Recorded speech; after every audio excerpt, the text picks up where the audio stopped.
Why do some men seem to deliberately sabotage their own lives without even realizing it? Why do they make the same mistakes again and again, blame others for their failures, and remain in the same place for years without showing any internal growth? The answer may not lie in a lack of intelligence. Many of them can be quite intelligent, educated, and even charismatic. The problem is deeper. It lies in emotional immaturity, in automatic unconscious reactions, and in a deep internal resistance to change. This is not stupidity of the mind, but the stupidity of the soul, frozen in fear of its own evolution. Carl Jung once said, "Until you make the unconscious conscious, it will rule your life, and you will call it fate." This phrase is not just a philosophical metaphor. It is a direct diagnosis of the condition in which millions of men live. They do not live, their past, their fears, their unconscious attitudes live. They are not stupid by nature. They are simply blind to what is happening inside them. Today, we'll explore 6 clear signs of a man stuck in his own limitations.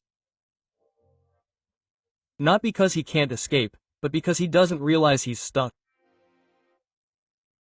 As you listen, ask yourself honestly, have you seen these traits in others, or perhaps even in yourself? After all, the most dangerous form of stupidity is the one we live with daily, considering it the norm. First, he's convinced he knows everything. One of the most destructive traits of an immature man is his sincere belief that he already understands everything. He believes he has nothing more to learn, that his opinion is the truth, and any disagreement is either stupidity or hostility. He confuses loudness with depth, superficial knowledge with true understanding, and confidence with wisdom. Such a person loves to talk, but almost never listens. He doesn't seek to expand his thinking, he seeks to strengthen his ego. Instead of questioning his own beliefs, he hides them behind walls of irony, ridicule, and resistance to the new. He surrounds himself with people who only confirm his distorted view of the world, avoiding any viewpoints that could undermine it.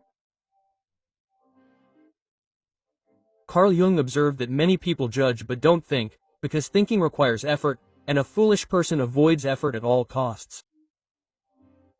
And herein lies the tragicomic irony. It is precisely the one who believes he knows everything who, in fact, understands the least.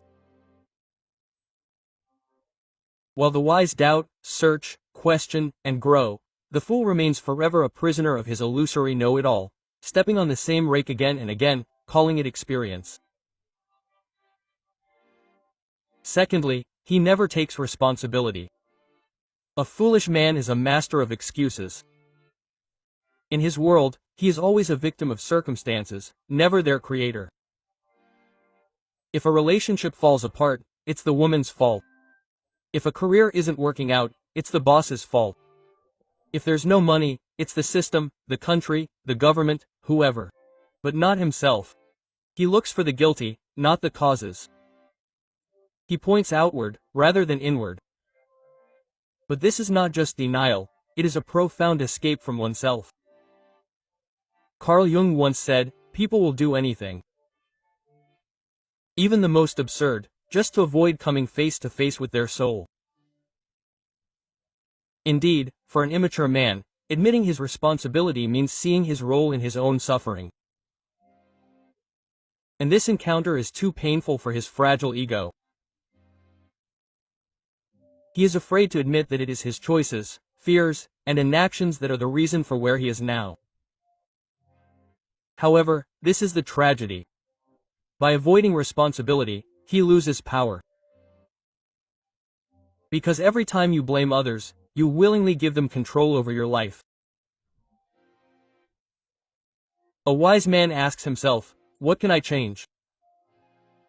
A foolish man asks, "Who should I blame?" One grows, another gets stuck. One moves forward, Another goes around in circles, not understanding why life does not change. Quote. Third, he does not know how to manage his emotions. Emotional impulsiveness is one of the most noticeable traits of foolishness. A foolish man reacts before he thinks. He flares up without cause, takes offense over trifles, and ruins relationships with sudden outbursts that seem justified to him, but in reality undermine trust, reputation, and inner stability. Whether it's a furious outburst during an argument, abrupt and reckless behavior under pressure, or silent aggression in an uncomfortable situation, he doesn't control his feelings, he's dominated by them. He doesn't understand that feelings are signals, not commands. Paradoxically, he perceives his emotional instability as a manifestation of strength. I am who I am. I simply tell the truth. I'm not hypocritical. Quote. In fact, this isn't strength, it's weakness cloaked in self-defense. As the book of Proverbs says, a fool pours out his whole spirit, but a wise man holds it back. Jung warned, until you become aware of what's going on inside, it will control you. And this is especially true when it comes to emotions. For a man who can't manage himself, his repressed feelings become his fate. He destroys what he could have built, burns those who love him, and ruins his peace simply because he hasn't learned to be honest with himself. At the root of this emotional chaos is often fear. Fear of appearing vulnerable, fear of being misunderstood, fear of silence. He equates silence with weakness, and sincerity with danger. So, instead of acknowledging and processing his emotions, he hides them. But the feelings don't disappear. They burst forth in the form of anger, sarcasm, controlling behavior, or ostentatious pride. He wasn't taught to sit in silence with his emotions, and so he makes noise to avoid being heard. But the truth is simple. A man who can't manage his inner world will always be a hostage to the outer.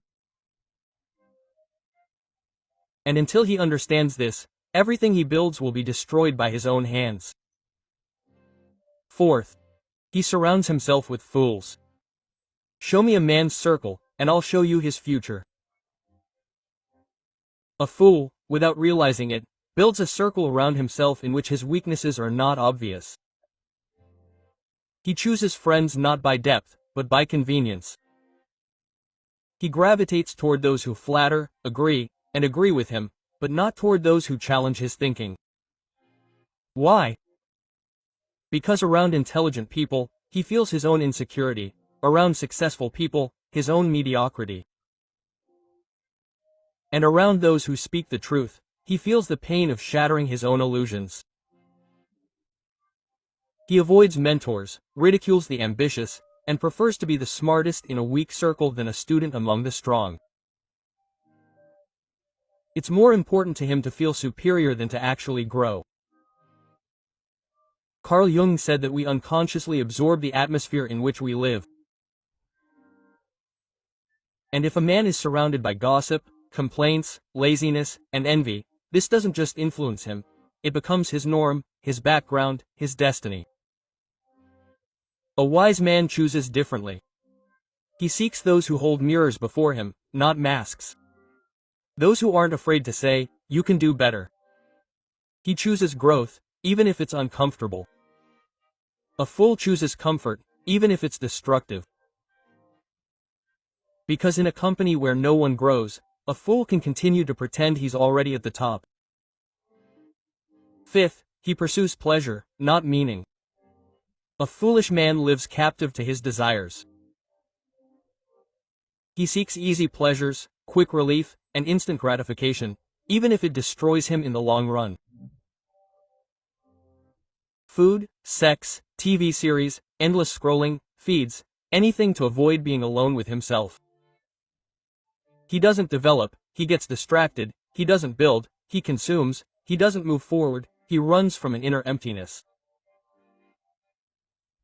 This behavior comes from his lower self, the part that fears pain, fear, and discipline. Jung taught, there is an eternal struggle within man between his higher self and his shadow. The fool does not fight, he surrenders. He lives under the control of the shadow, which promises pleasure and steals meaning. He avoids effort, procrastination, inner work. He chooses the easy now over the strong later. Quote. And then he wakes up empty, with a body full of habits and a soul devoid of purpose. The problem is not pleasure itself, but that it has become his god. A person unable to delay gratification becomes its slave. And the more often he succumbs to temptation, the weaker his will becomes. The strength to endure discomfort disappears. He loses focus, passion, fire. Over time, he becomes allergic to effort and indifferent to ambition. He confuses pleasure with happiness and does not understand why, with each new indulgence, he feels increasingly empty. The modern world only adds fuel to the fire. With a single swipe, he can escape boredom, loneliness, and pain. He lives in a system that sells him pleasure at the price of meaning. But the soul atrophies if it is not challenged. And in this slow death, the fool begins to confuse stagnation with peace. He calls his inner emptiness a quiet life, when in fact he is simply drifting further and further from his own potential. Sixth, he never learns from his mistakes. This is perhaps the main sign of stupidity.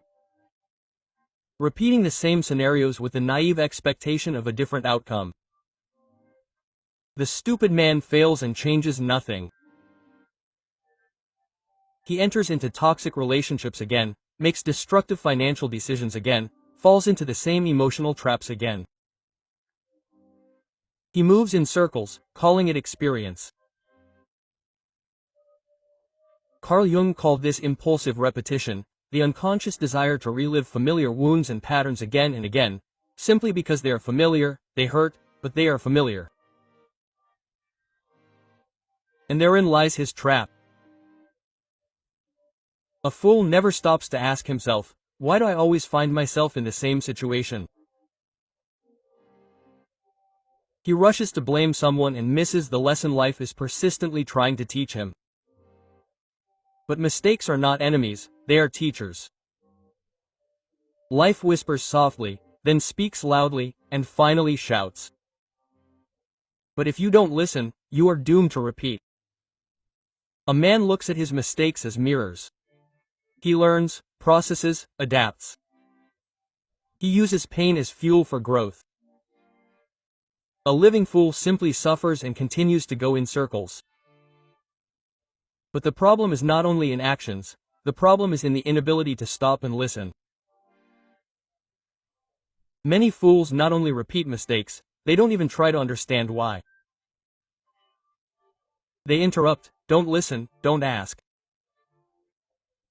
They are in love with the sound of their own voice and fear the silence in which they might hear the truth. The truth that can hurt, but also heal. The paradox is that behind all this chatter often lies fear. Fear of being wrong, of being unacknowledged, of being vulnerable. But it is precisely this constant desire to talk, to prove, to shout, that betrays their weakness. A wise man is different. He listens more than he speaks. He seeks new perspectives, reflects, admits that he does not know everything. This is why he grows, this is why he is respected. So ask yourself an honest question. Do you learn from your mistakes or simply suffer from their consequences? Are you really listening or just waiting for your turn to speak? Stupidity, as Jung said. It is not a lack of intelligence, it is a lack of awareness.